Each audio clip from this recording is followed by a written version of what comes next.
منګل د نغمې پخوانی میړه د شراب او چرګو غلا د پرېښودو باوجود کابلي ښځې را سره واده ونه کړ.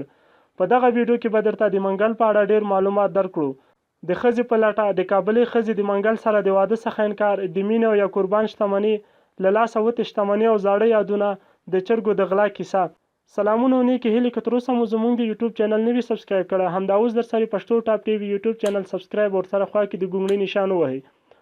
مشهور افغان سندرغاړی منګل وایي له 7 کلونو راهیسې یې د شرابو، بیرو او نورو نشهیي توکو استعمال بس کړی دی.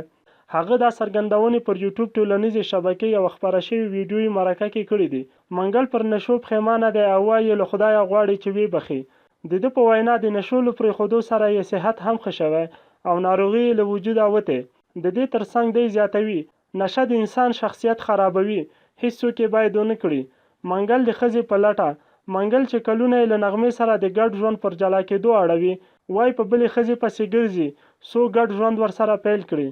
د ده په وینا د سړي لپاره محرم ښه وي ځکه یې د بلې ښځې په لټه پیل کړې ده. د منګل په خبره خپله چاته د ګډ ژوند په بلنه ورکولو شرمېږي او نورو ورسره په ریبارۍ کې سمه مرسته نه ده کړې. د کابلي ښځې د منګل سره د واده څخه انکار.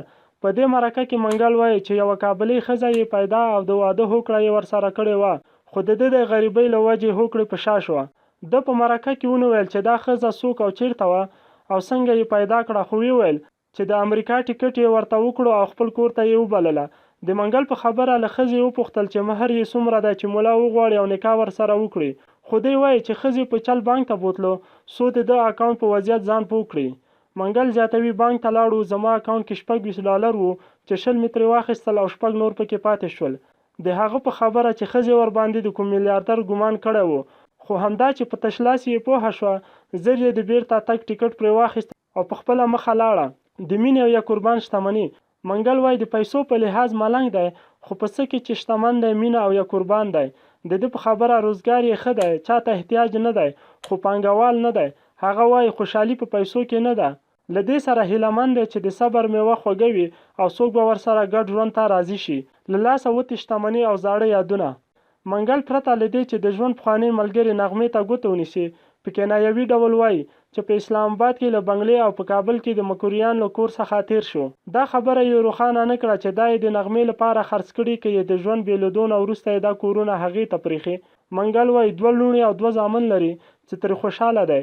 وایي دی او نغمه دواړه کله کله د لمسیانو لیدو ته ورځي. نغمې سره د اړیکو په اړه وایي چې کله سره غږیږي او کله هم سره خفه وي. د منګل د چرګو د غلا کیسه.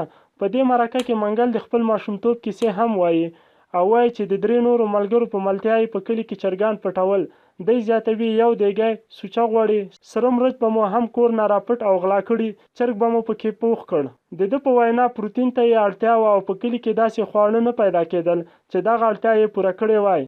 وایي دا غلا به یې په اونۍ کې 1 ځل کوله او کله به یې د خپلو کورونو چرګان هم پټول. د ده په خبره کله چې په کلي کې یو کس د چرګانو په غلا ونیول شو، دوی ورنه وروسته غلا ته سم زور ورکړ او اونۍ کې به یې څو چرګان غلا او خوړل. منګل په دې مرکه کې زیاتوي مونږ 1 شورونه وو، 2 مېرې مې لرلې، پلار مې ډګروال اکبر د ملک یعقوب زوی وو چې شعرونه یې راکول او موسیقي ته یې هڅولم، خو وایي مور یې واهه او د میرو د پیغور لپاره یې موسیقۍ ته نه پرېښوده. ویډیو در سره حتما لایک او شیر کړئ.